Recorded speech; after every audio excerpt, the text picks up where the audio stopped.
Firman Tuhan hari ini saya beri judul When Eternity Kneels, atau ketika sang kekal itu merendahkan dirinya. Saudara, tema Natal kita adalah overlooked, yang mengingatkan kita bahwa anugerah itu turun bukan kepada yang kuat dan hebat, tetapi kepada mereka yang lemah, kepada kita yang tidak berdaya, kepada mereka yang tidak dipandang oleh dunia. Maka itu seri Advent kita akan membahas tentang tokoh, tentang peristiwa yang menegaskan sekali lagi bahwa anugerah itu menghampiri mereka yang tidak dipandang. Tapi mungkin ada beberapa saudara yang tanya apa itu masa Advent. Jadi kemarin waktu kami ada pelayanan ke sebuah gereja, pendetanya ngomong masa Advent kita akan mengadakan seri ini gitu ya. Terus teman saya di samping bilang, oh mereka ini gereja Advent ya. Gitu.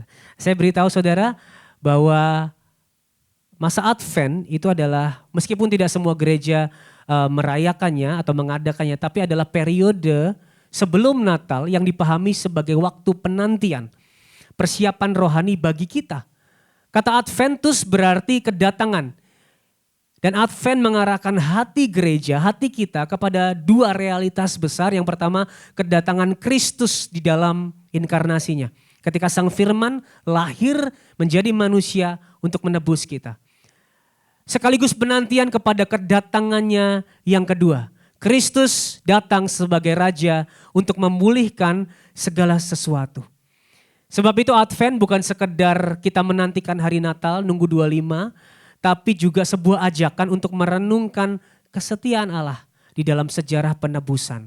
Dan untuk kembali mengingatkan kita, membangun kerinduan akan penggenapan janjinya untuk datang kedua kali bagi kita. Amin. Advent ini menegaskan inti dari kekristenan bahwa Allah memenuhi janjinya melalui kelahiran Yesus.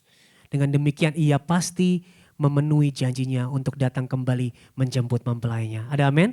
Siapa yang rindu Kristus datang kedua kali? Masih ada yang mungkin nggak pengen saudara ya. Tapi percayalah itu satu hal yang kita nantikan dan pasti akan datang.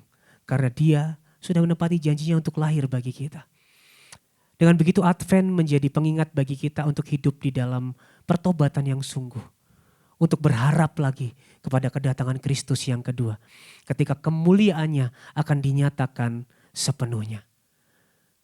Saudara, Advent bukan sekedar ritual tahunan. Advent adalah momen kita berhenti sejenak memandang dunia apa adanya. Yang sudah retak, yang sudah rusak. Tetapi dengan satu pengharapan. Sang Raja yang benar, Raja yang mulia, Raja yang adil itu akan datang kembali untuk memerintah di langit yang baru dan bumi yang baru. Amin. Dan menariknya saudara, salah satu suara paling kuat yang berbicara di masa Advent justru datang dari seorang nabi kecil. Bukan Yesaya yang megah, bukan Yeremia yang punya nama besar, melainkan Mika, seorang nabi dari desa kecil. Saudara, Mika hidup di masa ketika Israel dan Yehuda memasuki salah satu masa terkelam mereka. Zamannya penuh kekerasan, zaman penuh ketidakadilan, korupsi, penyembahan berhala, kemerosotan moral. Tetapi justru dari sebuah desa yang bernama Moreshet Gad ini, dan melalui nabi kecil ini Tuhan menyatakan firman-Nya. Dan inilah pola yang selalu ada di dalam Injil. Allah memakai yang kecil untuk menggenapi rencana besarnya. Ia memakai Bethlehem yang kecil. Ia memakai palungan yang sederhana. Dan ia memakai Mika yang sederhana juga. Dan melalui yang kecil ini ia menyatakan kemuliaannya. Saudara, kita akan melihat dari kitab Mika bahwa ini sangat relevan dengan keadaan kita yang sekarang. Hari-hari itu adalah masa yang gelap bagi Israel. Ada kemerosotan moral yang begitu dalam, kejahatan di mana-mana, pemimpin yang korup, orang miskin yang ditindas, keadilan yang bisa dibeli dengan uang, kemunafikan rohani, semua ada di zaman itu. Familiar enggak saudara? Tentu familiar, karena ini juga yang kita alami. Bukan hanya di zaman ini, di segala zaman dalam dunia yang sudah rusak karena dosa ini, semua itu ada. That's why ini relevan bagi kita. Alkitab berkata dunia ini semakin jahat. Di seluruh belahan dunia ada kejahatan, pemimpin yang korup, orang miskin yang ditindas, keadilan yang dibeli, bahkan kemunafikan rohani. Dan hari itu saudara, Nabi Mika dipakai Tuhan untuk menyatakan penghakiman atas kejahatan dan ketidakadilan. Kita akan baca bersama-sama Mika 2 ayat 1 dan 2. Mari kita baca bersama-sama dengan kuat firman Tuhan dari Mika 2 ayat 1 dan 2. 1, 2, 3. Celakalah orang-orang yang merancang kedurjanaan dan yang merencanakan kejahatan di tempat tidurnya. Yang melakukannya di waktu fajar, sebab hal itu ada dalam kekuasaannya. Yang apabila menginginkan ladang-ladang, mereka merampasnya. Dan rumah-rumah mereka menyerobotnya. Yang menindas orang dengan rumahnya, manusia dengan milik pusakanya. By the way, judul perikopnya kalau saudara baca dalam Alkitab TB adalah kutuk bagi orang yang menindas. Ini adalah penggambaran firman Allah tentang penghakiman atas mereka. Perhatikan, yang dari tidur aja udah merancangkan kejahatan. Baru rebahan saudara, udah tahu besok mau berbuat jahat apa. Orang-orang yang melakukannya pagi-pagi benar. Di waktu fajar baru bangun, yang direncanakan tadi malam sudah dilakukan. Orang-orang yang menindas martabat orang lain. Orang-orang yang merampas yang bukan haknya. And guess what? Allah membenci ini. Itulah sebabnya di Mika 3, Mika juga menyatakan teguran dan penghakiman bagi pemimpin-pemimpin yang lalim dan juga nabi palsu yang cuma ingin pemberian. Suatu bentuk ketidakadilan juga suatu bentuk kejahatan yang juga ditegur, dihakimi dalam Mika 3 ayat 1 sampai 4. Kita baca dulu ya. Kataku, baiklah dengar hai para kepala di Yakub dan hai para pemimpin kaum Israel. Bukankah selayaknya kamu mengetahui keadilan? Hai kamu yang membenci kebaikan dan mencintai kejahatan. Mereka merobek kulit dari tubuh bangsaku dan daging dari tulang-tulangnya.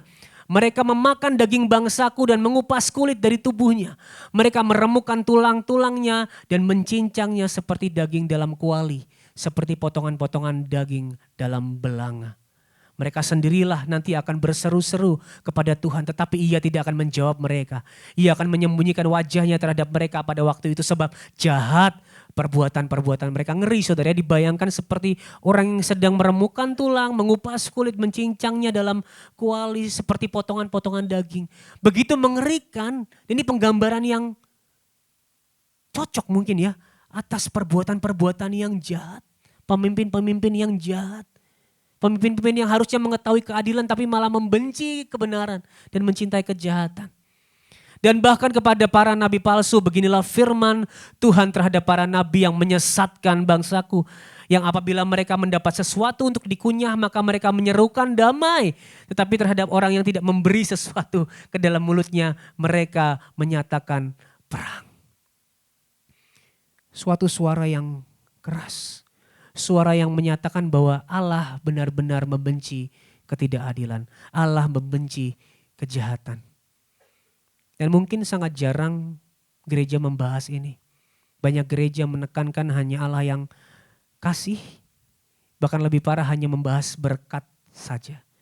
Tetapi melupakan bahwa Allah juga adalah Allah yang adil dan benar. Dan itu sangat benar. Bahwa Allah membenci kejahatan. Hari ini banyak gereja melemparkan kepada jemaat apa yang mereka mau dengar. Yang enak saja. Tapi hari ini saya mau mengingatkan bahwa kita menyembah Allah. Bukan hanya Allah yang kasih, tapi Allah yang adil dan Allah yang benar juga. Dan saudara mengingat bahwa Allah ini adil dan benar. Itu penting bagi kita. Kenapa? Karena hal ini akan mempengaruhi cara kita hidup. Yang pertama saudara. Ketika kita mengerti bahwa Allah itu adil dan benar, maka kita punya pengharapan eskatologis, pengharapan akhir zaman. Kita hidup dalam dunia yang rusak. Kita hidup dalam dunia yang penuh dengan kejahatan dan ketidakadilan. Kita mungkin mengalaminya juga saudara, ketidakadilan, ketidakbenaran. Engkau dizalimi, engkau diperlakukan dengan tidak adil. Tetapi ketika kita melihat kita punya Allah yang adil dan benar, maka kita punya pengharapan.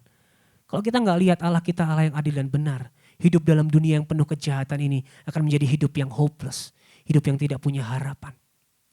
Tetapi dengan memahami dan mengakui bahwa Allah itu adil, Allah itu benar, dan suatu saat Dia akan kembali untuk menghakimi, ada satu pengharapan bahwa suatu hari semua kejahatan, ketidakadilan, kezaliman, tidak akan ada lagi. Amin. Karena Allah yang adil itu akan menghukum setiap ketidakadilan. Ia akan memerintah dengan keadilan yang sejati di langit dan bumi yang baru.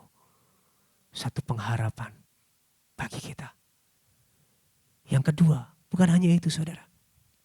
Ketika kita menyadari bahwa Allah yang kita sembah adalah Allah yang adil. Allah yang mengasihi kita adalah Allah yang adil. Maka kita sebagai umatnya juga akan berlaku adil di dalam kehidupan. Kita sebagai umatnya juga akan mengusahakan keadilan di dalam kehidupan. Kita sebagai umatnya juga akan menyuarakan keadilan di dalam dunia. Saudara, kalau kita diam saja ketika melihat ketidakadilan, jangan-jangan kita belum benar-benar mengenal Allah yang kita sembah. Bahkan ketika kita lihat kepada salib Kristus, ketika Allah menebus kita di dalam Yesus Kristus, perhatikan, ia tidak mengabaikan keadilannya. Menebus kesalahan kita. Menghapus, mengampuni dosa kita bukan berarti dia kompromi dengan dosa. Karena keadilannya yang sempurna ditimpakan kepada Yesus Kristus. Ia tetap membenci dosa. Ia tetap membenci ketidakadilan. Ia tetap membenci kejahatan. Itulah mengapa Yesus dihukum menggantikan kita yang berdosa, yang jahat dan tidak adil ini. Perhatikan saudara, kalau Allah yang menyelamatkan kita adalah Allah yang membenci ketidakadilan. Maka kita yang sudah ditebusnya sudah harusnya juga membenci ketidakadilan.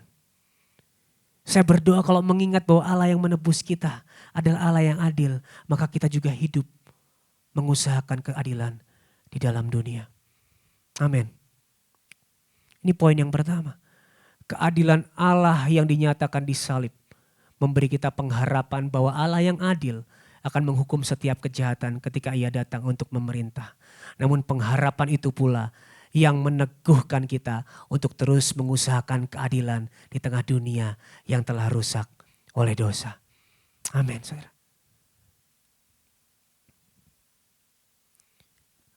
Namun saudara, Mika tidak hanya menyuarakan penghakiman atas ketidakadilan.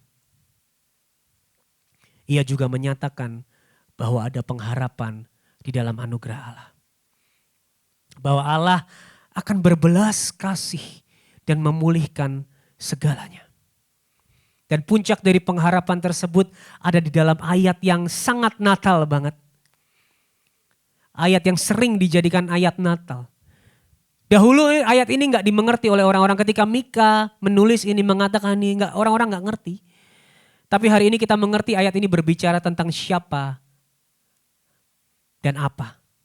Bahkan ayat ini dikutip langsung oleh Matius. Kita baca Mika 5 ayat 1. Boleh kita baca bersama-sama dengan kuat Mika 5 ayat 5. 1, 2, 3. Tetapi engkau, hai Bethlehem Efrata, hai yang terkecil di antara kaum-kaum Yehuda, daripadamu akan bangkit bagiku seorang yang akan memerintah Israel, yang permulaannya sudah sejak purbakala, sejak dahulu kala. By the way, ini ayat 1 saudara ya, di bahasa Inggris ayat 2. Saudara, ini ayat yang kita sering dengar, sering dijadikan tema Natal. Tapi hari ini saya berdoa kita melalui ayat ini akan membuat lebih lagi bersyukur atas datangnya Yesus ke dalam dunia. Perhatikan lain yang paling bawah. Yang permulaannya sudah sejak purbakala, sejak dahulu kala. Maksudnya bukan Yesus sudah ada sejak zaman purba, sejak dinosaurus. Saudara, kalau lihat terjemahan aslinya adalah sejak kekekalan. Yesus adalah pribadi yang ada sejak kekekalan. Ia bukan diciptakan, saudara, tidak. Karena ia adalah sang firman Allah sendiri. Sejak kekal ia sudah ada bersama Bapa dan Roh Allah, Roh Kudus berelasi. Hari itu mungkin namanya belum mereka orang perjanjian lama ketahui sebelum Gabriel mendatangi Maria. Namun sang putra yang kekal ini sudah ada jauh sebelum ia menyatakan dirinya di dalam pribadi Yesus Kristus. Ia adalah sang firman yang menciptakan segala sesuatu. Yesus memang lahir di Bethlehem, tetapi ia tidak bermula di Bethlehem. Ia tidak memiliki awal dan akhir karena ia kekal.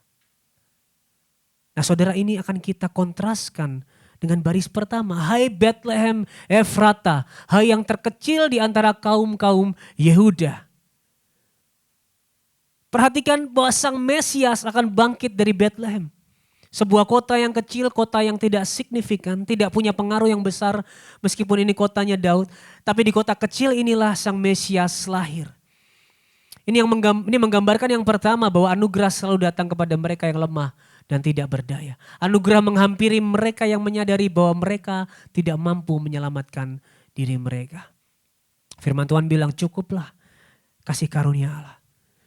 Karena dalam kelemahan kita kuasanya sempurna. Justru dalam kelemahan kita anugerahnya nyata. Dalam kedaulatannya ia memilih yang hina, yang kecil. Dan ini menunjukkan kepada kita bahwa karya terbesarnya dimulai dari hal yang tidak kita duga. Yang kedua, ini akan membuat kita makin bersyukur lagi atas Natal. Karena yang lahir di Bethlehem bukanlah sekedar raja satu bangsa, tapi raja semesta yang ada sejak kekal. Coba bayangkan jurang yang harus ia lalui, yang harus ia turuni untuk datang ke dunia. Ia gak datang di kota metropolitan, kota yang megah. Di istana enggak saudara, ia datang di kota yang kecil dan tidak signifikan. Saudara kalau lihat seseorang yang punya kasta tinggi terus turun ke jalanan untuk membantu mereka yang hina. Kita suka kagum saudara ya. Atau artis yang mendunia datang ke orang-orang yang membutuhkan di pinggir jalan. Kita suka heran, kagum gitu saudara. Tapi betapa harusnya kita lebih kagum lagi. Lebih heran lagi melihat Allah. Dikatakan yang kekal sudah aja sejak kekal. Sang Raja semesta datang ke kota kecil yang hina. Dan terlebih lagi mau tinggal di dalam kita melalui Roh Kudusnya. Harusnya ini membuat kita lebih kagum lagi. Harusnya membuat kita lebih heran lagi atas kasihnya. Atas kerendahan hatinya. Sang Raja yang kekal turun ke dalam kota yang kecil. Di dalam palungan yang hina. Dikatakan pula seseorang yang akan memerintah. Yesus yang datang adalah pribadi yang akan memerintah. Dan bukan melalui perebutan kekuasaan, bukan melalui strategi politik ataupun perang. Ia akan memerintah bukan melalui paksaan kepada kita. Tapi ia memerintah melalui kerendahan hati dan pengorbanan. Kita tidak tunduk kepadanya karena paksaan. Tetapi karena kita dibuat heran dan kagum atas kasih dan pengorbanannya. Pertanyaannya, sudahkah kita tunduk kepada Yesus Kristus sebagai Raja? Sudahkah kehidupan kita mencerminkan penundukan kita kepada Yesus? Sudahkah kita membiarkan hidup kita dipimpin olehnya atau masih kita memimpin hidup kita sendiri? Ataukah masih kita hidup seenaknya saudara?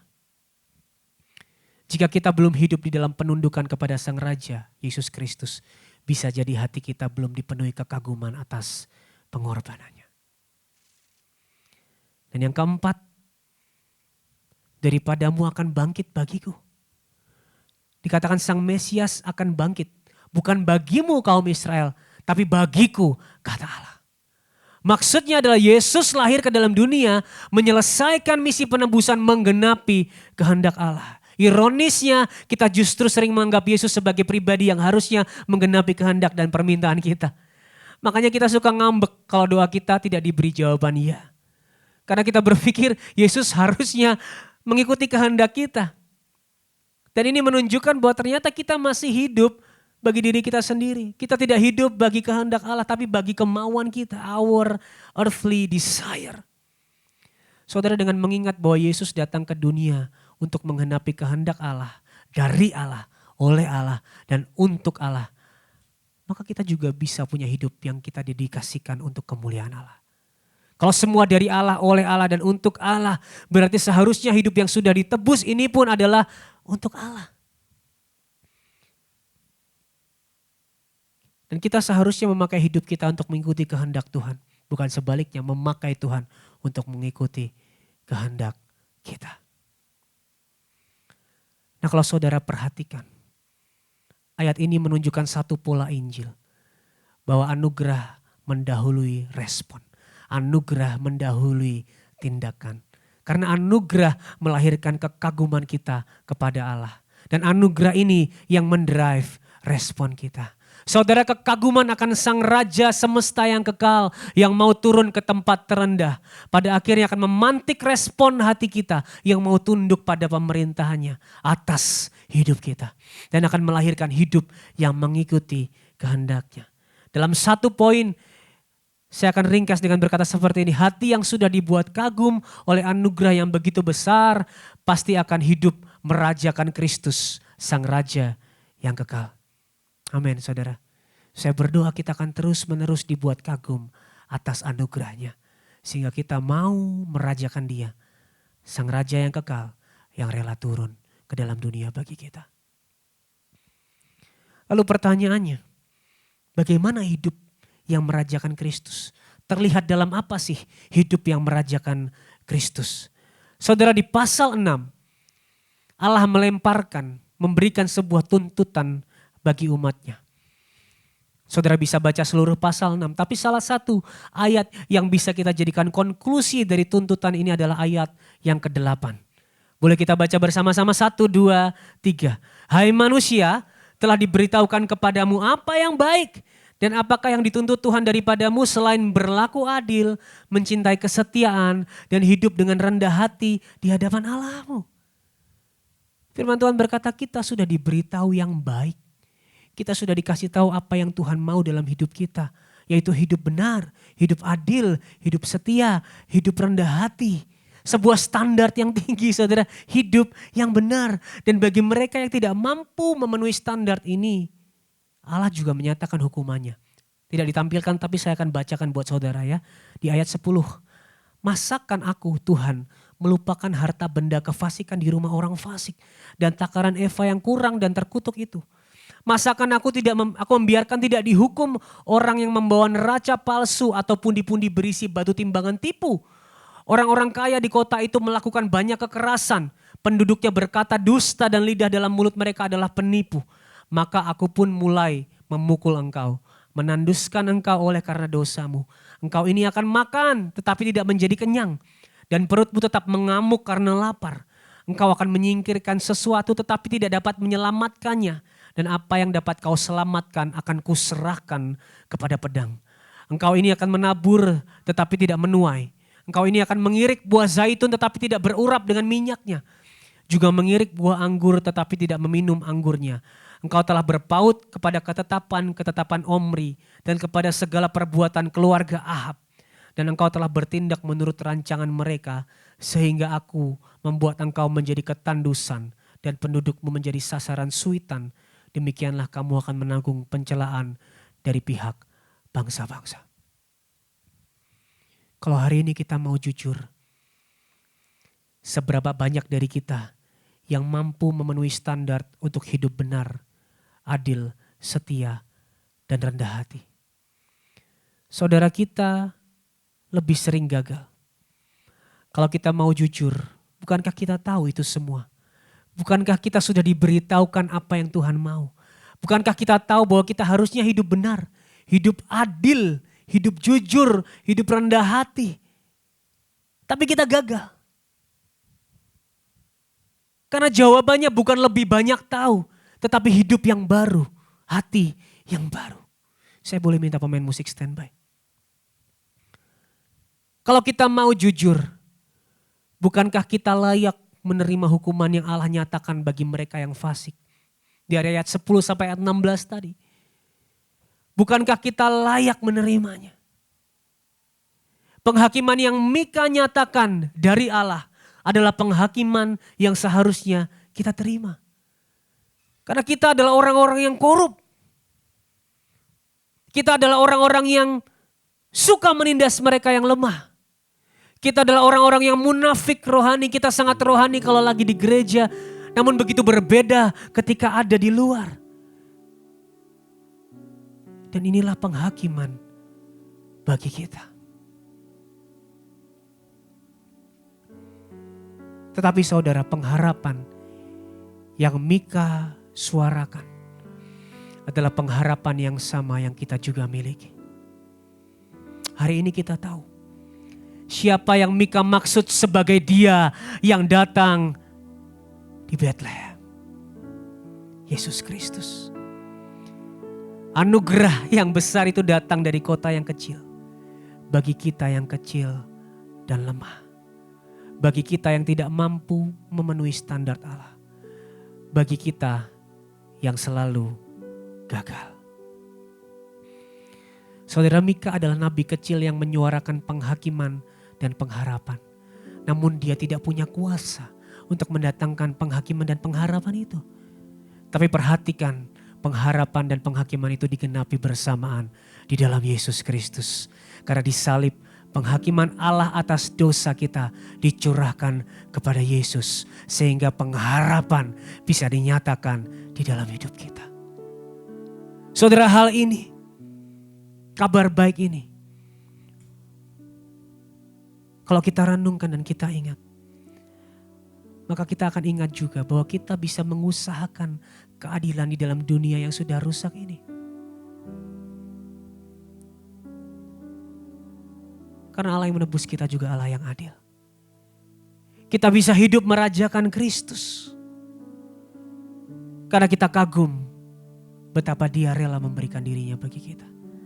Dan kita pun bisa hidup benar, adil, setia dan rendah hati. Bukan dengan hati yang takut akan penghukuman, tetapi dengan hati yang kagum akan anugerah Allah.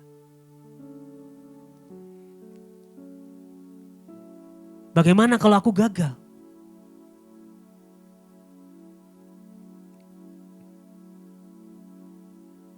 Bagaimana kalau aku tidak mampu? Bagaimana kalau satu saat aku jatuh lagi? Anugerahnya lebih besar dari segala pelanggaran dan dosamu. Ketika engkau jatuh, datang padanya. Anugerahnya, pengampunannya akan mengampuni, menopang, dan kembali mengajak engkau bangkit. Dan dengan anugerah yang sama itu, engkau akan kembali berjalan mengusahakan keadilan dalam dunia ini. Kau kembali berjalan merajakan Kristus, dipimpin oleh Sang Raja. Kau bisa kembali berjalan untuk mengusahakan hidup yang benar, adil dan setia, juga rendah hati di dalam anugerahnya. Boleh saya undang kita untuk berdiri. Saudara, hari ini kita melihat bagaimana Allah menghampiri yang lemah dan hina di dalam anugerahnya. Hari ini kita melihat bagaimana yang kecil menerima anugerah yang besar. Saya mau mengundang untuk memakai momen ini untuk benar-benar datang kepada Yesus. Mengakui bahwa kita kecil, lemah, tidak mampu dan selalu gagal. Kalau hari ini kamu lelah karena selalu gagal taat. Kalau hari ini kamu lelah karena selama ini berusaha dengan kekuatanmu sendiri, datanglah kepada Yesus. Akuilah kelemahanmu. Karena justru di saat kita menyadari sungguh bahwa kita tidak mampu, anugerahnya nyata di dalam kita. Atau hari ini kamu merasa lemah, merasa tidak berdaya, datanglah juga kepada Yesus. Dan bahkan hari ini engkau yang mungkin sedang diperlakukan dengan tidak adil, pandanglah kepada satu pengharapan bahwa Yesus Kristus akan datang kedua kali sebagai Raja yang adil dan benar, yang akan menghapuskan segala ketidakadilan, menghukum segala kejahatan. Datanglah kepadanya. Karena anugerah yang menyelamatkan, anugerah yang memberimu pengharapan adalah anugerah yang akan terus menolong dan mengangkatmu, yang kecil, yang lemah dan tidak berdaya. Anugerah Allah lebih dari cukup bagi kita. Mari datang kepada Yesus yang kuat, namun rela menjadi lemah bagi kita disalib, agar kita mendapatkan kekuatan di dalam Dia.